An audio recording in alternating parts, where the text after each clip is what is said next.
And welcome back to the Stopped TMCJ it with podcast. and again. He's fucked it again. Sorry.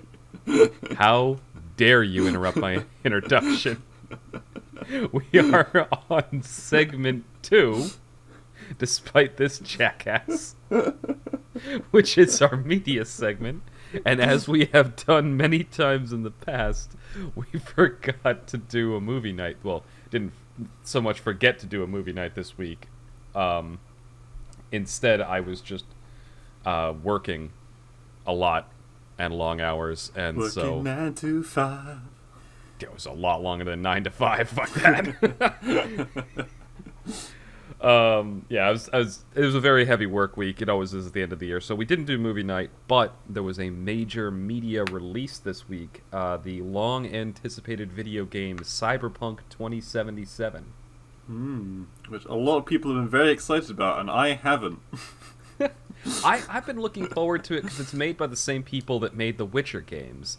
And The Yeah. Witcher 3 was probably one of my favorite games in recent memory. Like, Alright, before we dive into it, is it even like a tenth as detailed, lore-wise, as The Witcher? yes. Oh my Really? God, that's something that shocked me. But the thing is, so Cyberpunk, a little bit of background. Cyberpunk is a role-playing game in the vein of D&D that was released back in the 80s. And when it was released, it went through several versions, but the most popular one was called Cyberpunk 2020. And it was about like kind of a dystopian future where corporations ruled everything, and cyber body modification was perfectly normal and natural. Like, people could plug their brains into the internet. You could have, like, replacement arms that were like exactly like normal arms and legs and whatnot. Mostly, I mean, it's not too far ahead of where we are in real life. it is actually kind of interesting how much they got right. Like how close we actually are to that future prediction, because they're developing technology right now that'll let you plug into computers and stuff like that, Yeah, I mean, directly into your brain. All the people right now who are sitting listening to us are kind of plugged into the internet. Yeah. I mean, it's not directly into the brain yet, but it's getting there. It's close. It's a few centimeters away. I mean, you carry it around in your pocket everywhere. Pretty much everyone has a smartphone now. Yeah. Anyway, so it was a role-playing game, like a tabletop role-playing game, just like D&D. And they actually, when they were making this game, worked with the guy who made that tabletop game, and he helped them with all the lore and stuff like that, similar to what they did with The Witcher, where they worked with the novelist who wrote all the Witcher stories. There's a surprising chunk of lore to it. Like, there's major characters that showed up in the role-playing game that's referenced. There's a long history of like major world events and big player, government bodies, corporations, and rebels and things. And I'm not going to get into too much details because I do not want to spoil it, because I know, just in case people listening to this do play it, I would highly, highly, highly recommend it. People are getting a little uppity about it because it's a bit glitchy when it first came out, but I think it's glitchy in the same vein as like Oblivion or Skyrim was glitchy. Like, those games... Is it broken? No, not even remotely.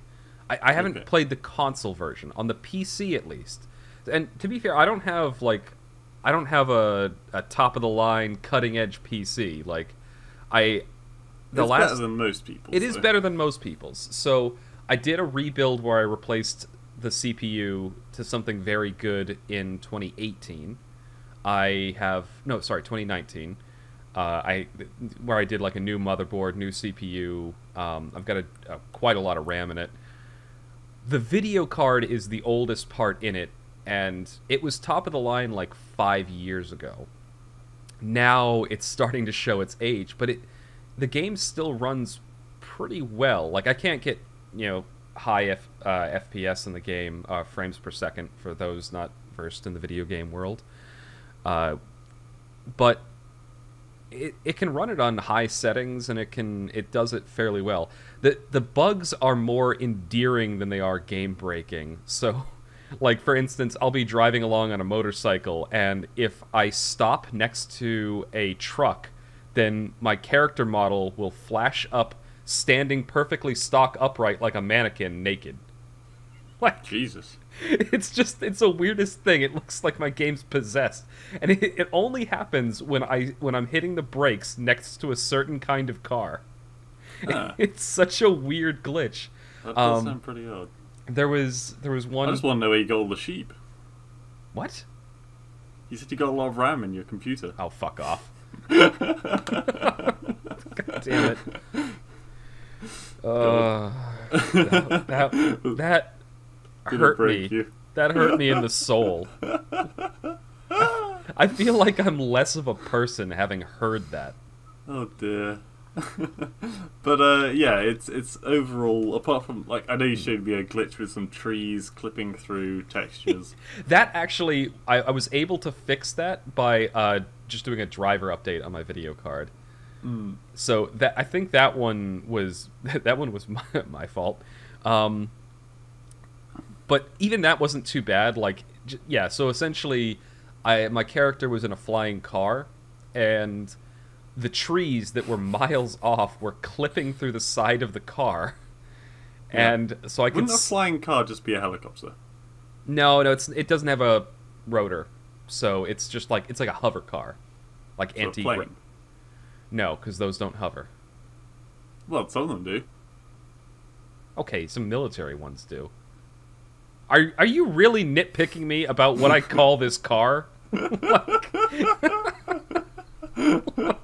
I'm sorry, why am I even indulging in this? Wait. C-A-R or K? Okay. That's a joke that needs some explaining. Also, I just had my face in my hands, so that is going to come through muffled. I can hear it, yeah. I feel very proud of myself now. Okay.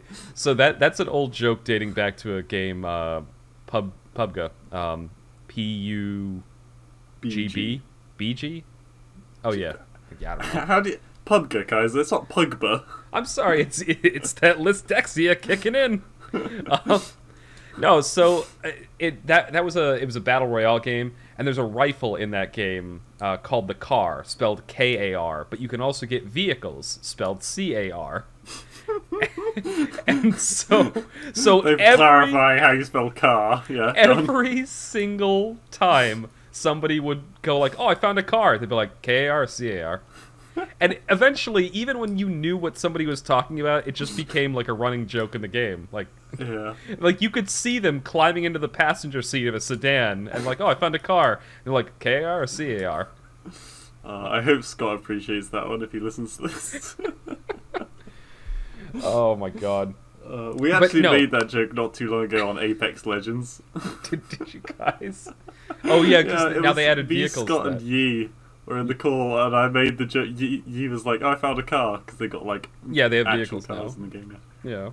Hover cars, which brings us back to where we were. It all comes full circle. Amazing. But no, in terms of in games like this, it is somewhat open world. So it's in the same vein as The Witcher 3. The Witcher 3 was open world, but it had structure to the open world.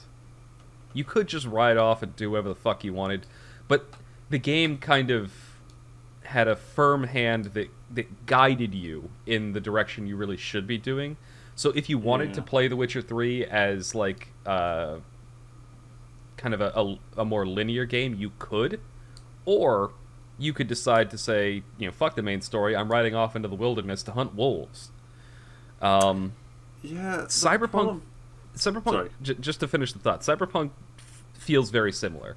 There's a very strong guided story element in like the first chapter, but then as the game starts to open up, it gives you more of a free hand to go around and explore and do things, but there's still a firm guidance on what you should be doing.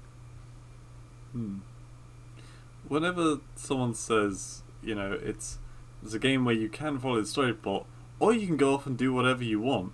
I am always... What that means to me is you can do the story and enjoy yourself and have fun with the story we've given you, or you can walk around a bunch of PNG trees for an hour and get nothing done.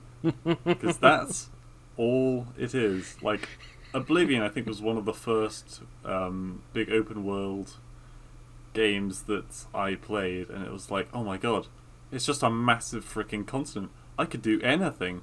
But the truth is, if you're in a forest and you're in a game which has limited amounts of features, that you can't just like start setting up a little wood shop in the middle of Oblivion's forests.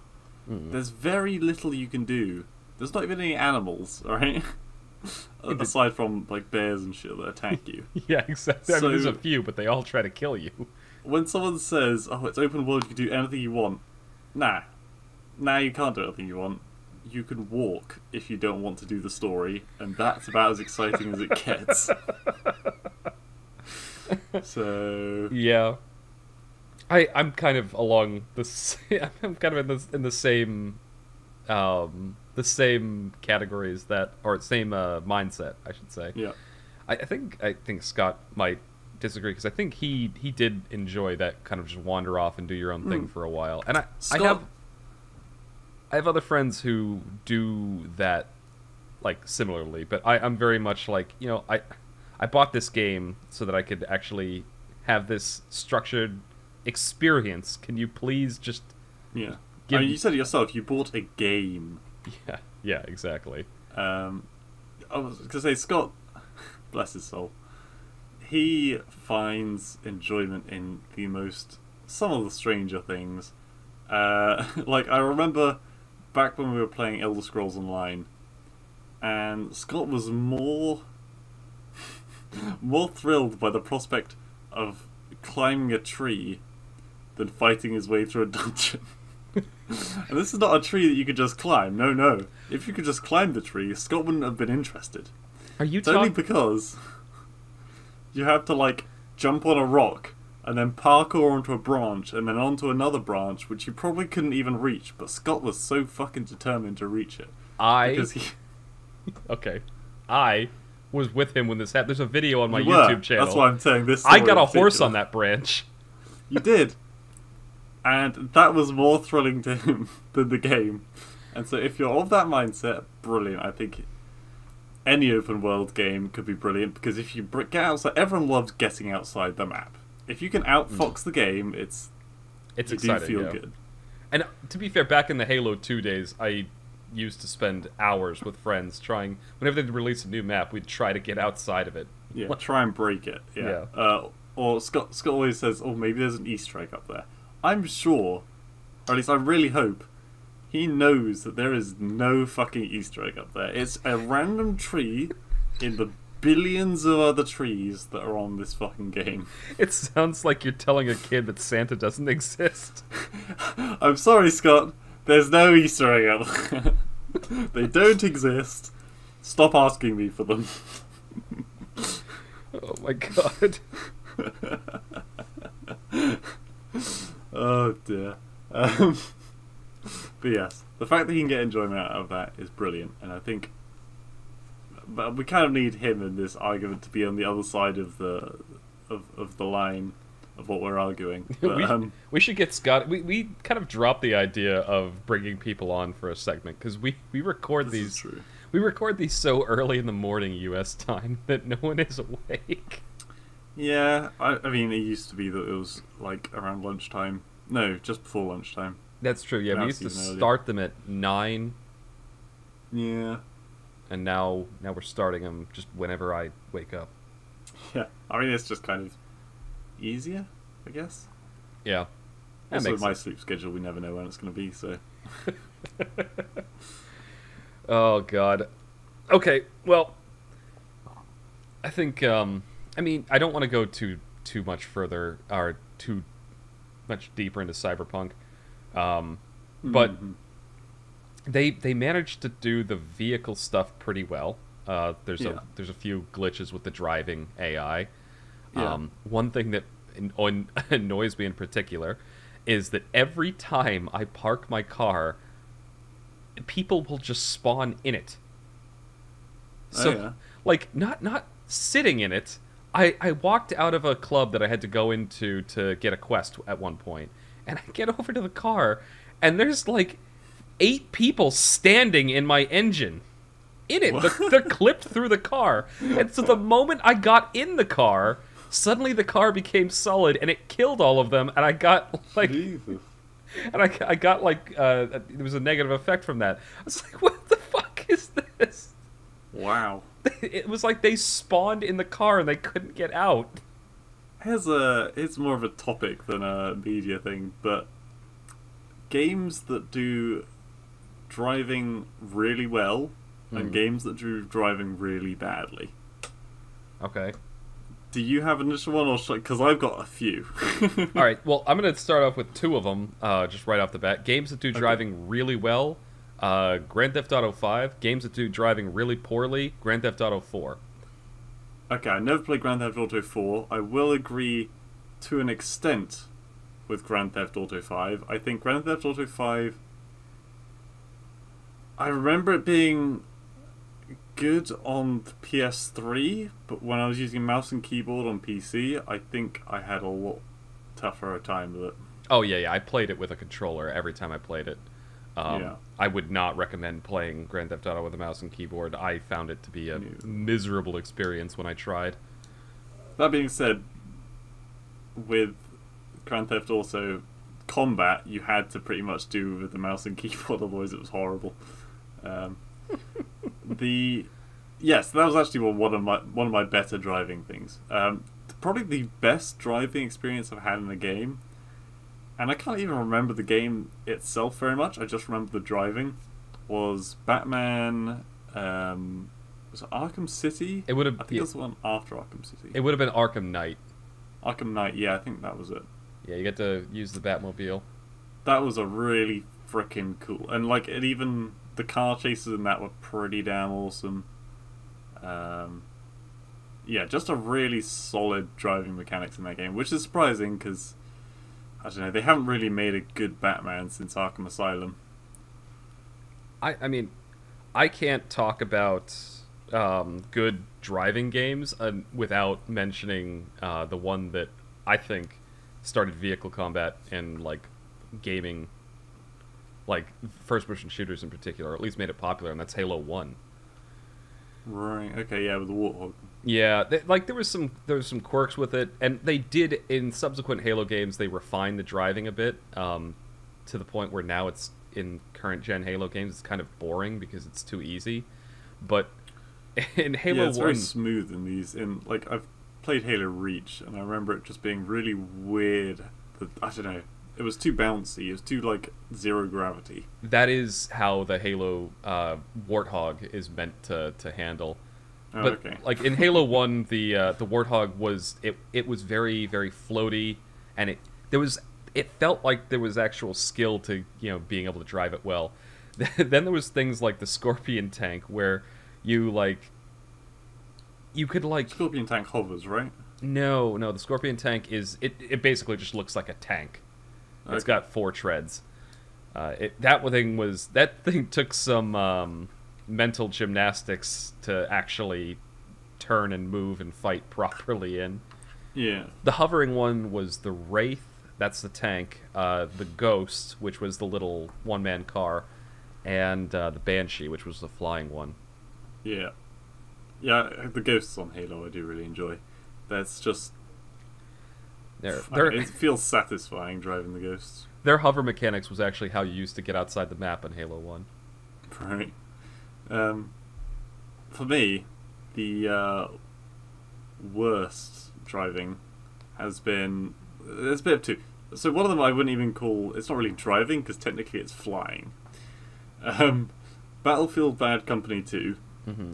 I think every single person who ever first got in a helicopter crashed that motherfucker. Because it was on PlayStation, so you'd think it'd be really fucking... Because there's not many buttons. But just... I remember going forwards, there was some really weird thing to just go forwards. It was like maybe the sticks were reversed or something, but you'd always end up just like it would always slightly tip back if you weren't pushing forwards, and so you'd just slowly drift back into a mountain and explode. I'm sorry, that's my impression every single time I've picked up a Battlefield game. Period. Yeah, the vehicle combat has been shit. Yeah, I mean, once you got the hang of it, really cool and very enjoyable to fly those things. But what's almost worse is that these helicopters, they don't just sit one person. Oh no, up to like I can't remember if it was 3 or 5 people. No, actually it'd be 4 or 6. And yeah, so at the beginning of the round, everyone's like, hell yeah, jumps in the helicopter. Person who's driving is not driven before, but they're like, fuck it, time to learn. Oh my god. 4 dead people before you even see the enemy. Clearly. And the other absolutely awful, this is an actual driving, and I hate to say it because I love this game so dearly. The driving mechanics in Payday 2 are garbage. It's like you're driving a fucking lawnmower on an ice rink. It's just, like you have to when you're turning. Normally in a game, you like hold down a button to turn, right? Yeah. If you hold down the button for more than like a second in Payday 2, the car spins out, or the motorbike spins out. You have to rapidly tap the button as fast as you can, because then it never spins out. But the faster you tap it, the faster you turn. Oh my god. I mean, but that's awful. a bit of finesse. That's less so. I know what you mean. It can be kind of aggravating when you're in a like high intensity panic situation. Yeah, especially because one of the main they don't have them in many of the heists, but the first heist and the main heist that you see them in is one called Car Shop, where you're basically stealing Ferraris. And so you get to the end of the heist, and this heist has to be done in stealth. You cannot do it loud. Mm. And it gets to the end, and it's like, alright, there's an explosion, the alarms go off, you have a certain amount of time to escape with the cars. And if you have a 4-man team, and one person doesn't make it, everyone fails. So, the number of times you like, your experience, because you've been playing it a long time, like I have, and so you're like, eventually you get to the end with your car. It took a while, maybe you scraped up the car a bit, maybe you made like one crash, and you get to the end like, thank fuck, I have like 30 seconds to spare, I did it. And you look back and you can see through the map, on the other side of the fucking universe is a guy trying to reverse because he hit a traffic cone, and he can't work out how to turn without like going into an old lady or a pet shop, or I don't know why I went with such morally dubious things, but God, it's very, very frustrating. Yeah, I mean, that's less about the driving and more just like it's very aggravating when you're playing a team game and you're trying to do something and there's just one dumbass screwing everything up. I wouldn't even say it's a dumbass thing though, because it's just so unintuitive. Yeah. Like I can understand having complex controls for a racing game or something where the whole point of the game is to be racing and driving. Yeah. I can understand that being super fucking complex.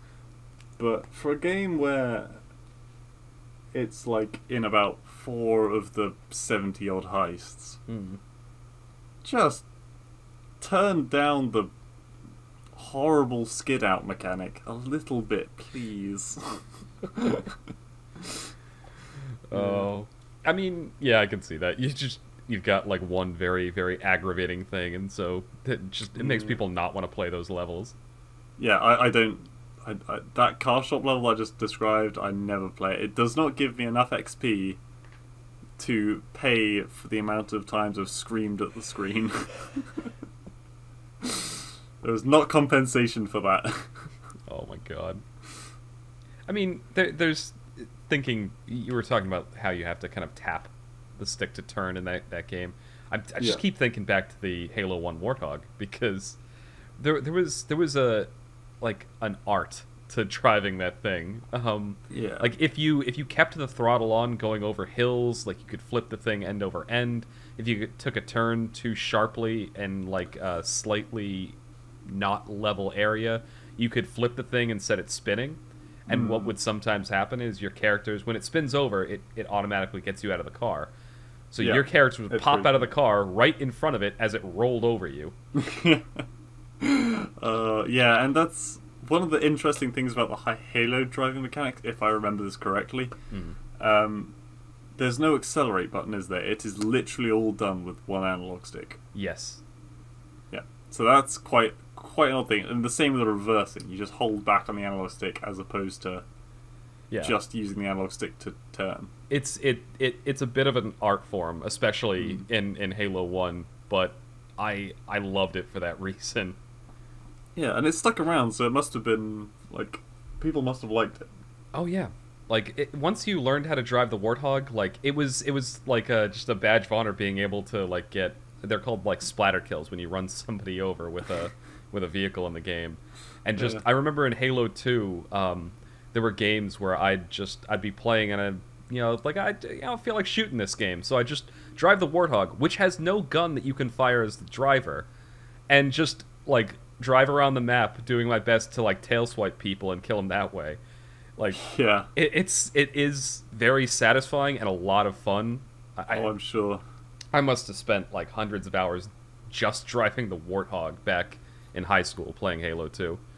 I remember on PlayerUnknown Battlegrounds how much fun we had when we were like, right, don't bother picking up any guns. We're all just gonna get cars, CAR, not KAR, and just ride over people. We would do that. I actually, one of my first videos on YouTube from PUBG was a game where I won the match driving around in this shitty yellow Dacia sedan. Oh yeah, I remember that. I thought you were about to mention the one where I was like swerving around behind you because I was drunk as heck on a motorbike. And then you flipped end over end. I go woo woo woo, and I just like fly cartwheel through the air and land it. Yeah, well, I mean, there was a whole series of videos I did about, they were just about driving, essentially. Yeah, I remember. Like, I had this little intro, this really shitty intro jingle that I made, by, like, splicing together 2 bits of music and a car crash. And I think I made 3 or 4 videos like about that, and it was literally just us doing shenanigans like that. And I remember you're right that there were games where we would just get a convoy of cars. It'd be 4 players, and we're all driving in formation in whatever cars we found. Yeah. And then there were the days. I'm getting PUBG flashbacks now. That when we were on the boat, and the moment we got on a boat, it would just be the Titanic song. Yeah, we'd blast Celine Dion. Every night in my dreams, we'd just blast out of the stereo. I see you, I hear you. Oh, they were some good fucking games. Yeah, and that became a thing too. Oh my god, we put in like quite a few hours on that game, and in a fairly short amount of time. Yeah, and sadly Adam got super into it after we all kind of left it. I know. That was tragic, but yeah, I still go back. I've played it a few times in recent memory, and it's more refined now. But going back to there's bots now, isn't there? Like all over the place. There are, just to maintain like enough players in game. And it's just, I don't know. It almost is less endearing now that it's more refined. Like, some of the like the clunkiness of it almost made it better. Yeah, I get what you mean. Like when CS:GO updates one of their maps texture packs, and everything's just slightly different, and you're like, it's not how it used to be though. Yeah, like it still works and functions great, and it's better technically, more detailed, but it's not the one that I know. maybe it's like nostalgia glasses or something like that. But I do think that it lost some of the magic by being more refined. Like there's two ways a game can be shitty. It's either like it's either bad and it's like, oh, I can't play this, or it's just a miserable experience, or it's bad but just bad enough to make it charming. The rest of Good, it, yeah. And I think a lot of games actually base that concept as how they pitch it. Kind of, there's a lot of these really just terrible games, like Bennett Folly, for fuck's sake. I don't know that. Like, I say this every week and you always forget it. It's the Getting Over It game. Oh, that game. Okay, Yeah. I know it is Getting Over It. Who the fuck is Bennett Folly? Foddy. It's like Sid Meier's Civilization. If you say Sid Meier's, everyone knows what you're talking about. Yeah, but I'd never call it that. I'd call it Civilization. Yeah. Would you say Sid Meier's or Sid... Anyway, it doesn't Sid matter. Meier's is how I'd pronounce it. Okay. But yes, like, Bennett Foddy's Getting Over It. Shitty game. But that's kind of why a lot of people like it. Yeah, or like that old game, Happy Wheels. But Oh, God. that's I can't different. stand that Like, piece of shit. but a lot of people played those games and found them entertaining to watch. Yeah, you're right, because they were so aggravating. The Getting Over It, though, I class that less as... Also, that's a personal challenge, so I guess Yeah, that has more I think faceted. that game wasn't trying to be shitty. It was trying to be, like, ball-breakingly difficult. And I think that's more of the... I don't know. It's just... To tie it full circle back to Cyberpunk, Cyberpunk definitely falls into the... it has, so far, very good story. Graphics are really nice. The characters are interesting. The gameplay's fun. And it's just buggy enough to make it charming. Ah, that's good.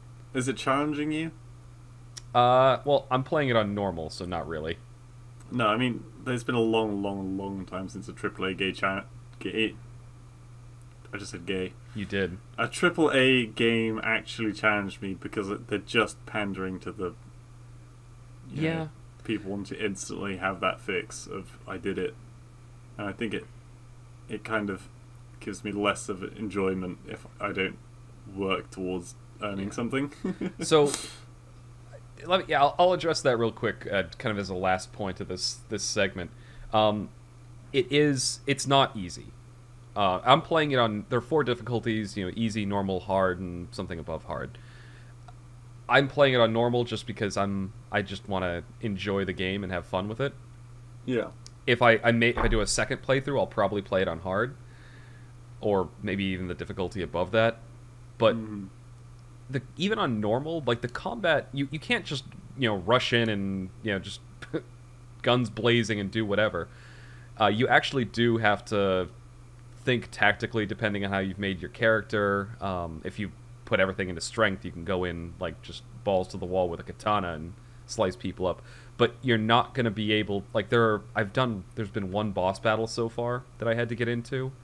Yeah. And they do put an effort into giving you a bunch of options how to do it. So if you're speccing into, like, stealth or combat or whatever, there's a way for you to charm his pants off instead.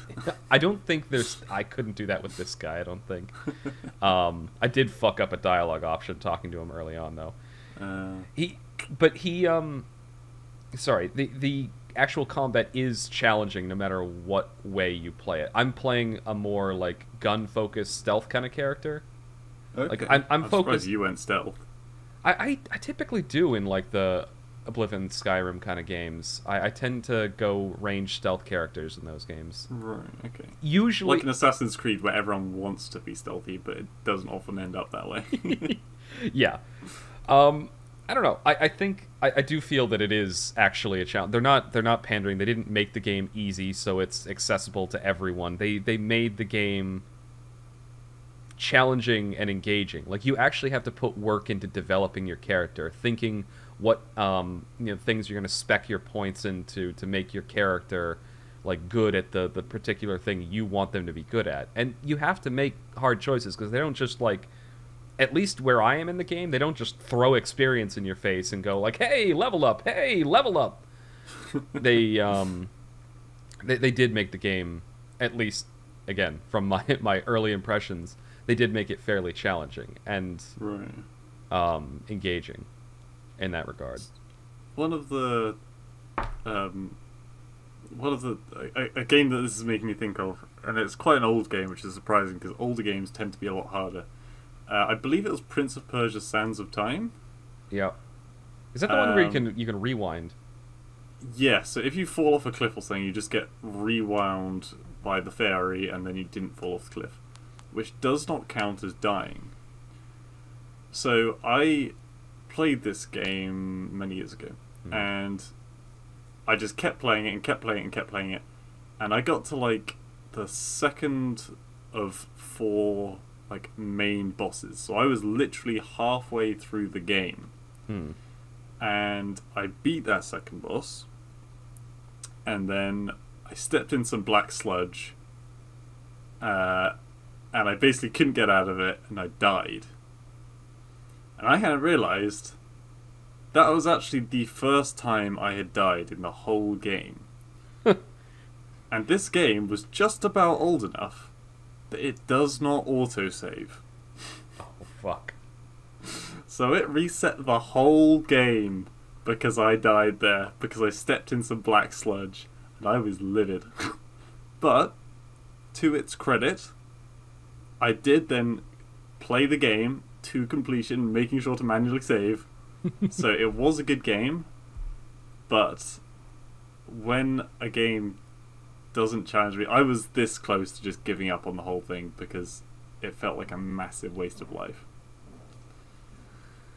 Yeah, So, yes. that's a bit, anyone who's played video games, I guarantee you, has had that experience at one point where you're playing through, and you realize you're gonna die, or you do die, and it dawns on you, it's like, fuck, when did I save? Yeah. Okay. Well, let's. Sorry, we're going for a bit. We'll call that the final topic for this. We didn't talk about movies or TV shows at all. This was a very gaming focused media segment this week, but That's true. I think that Cyberpunk and the like are something worth talking about because they did just come exposure. out. Yeah, exactly. All right. Well, that's going to be the end of segment 2. We will be gone for... Wow, I just completely had a brain fart right there. I had something I wanted to say at the end of this. All right, fuck it. Something about the segment 3? Yeah, maybe. I don't know. Yeah, you think segment 3 comes after segment 2? I think that might be the order. All right, let's try that again. The real question is, and listen for everyone, will he start segment 3 with the word "and"? See, now I'm going to be thinking about it. Anyway, this has been segment 2, our media segment of the TMCJ podcast. You'll hear us again after a brief intermission for segment 3.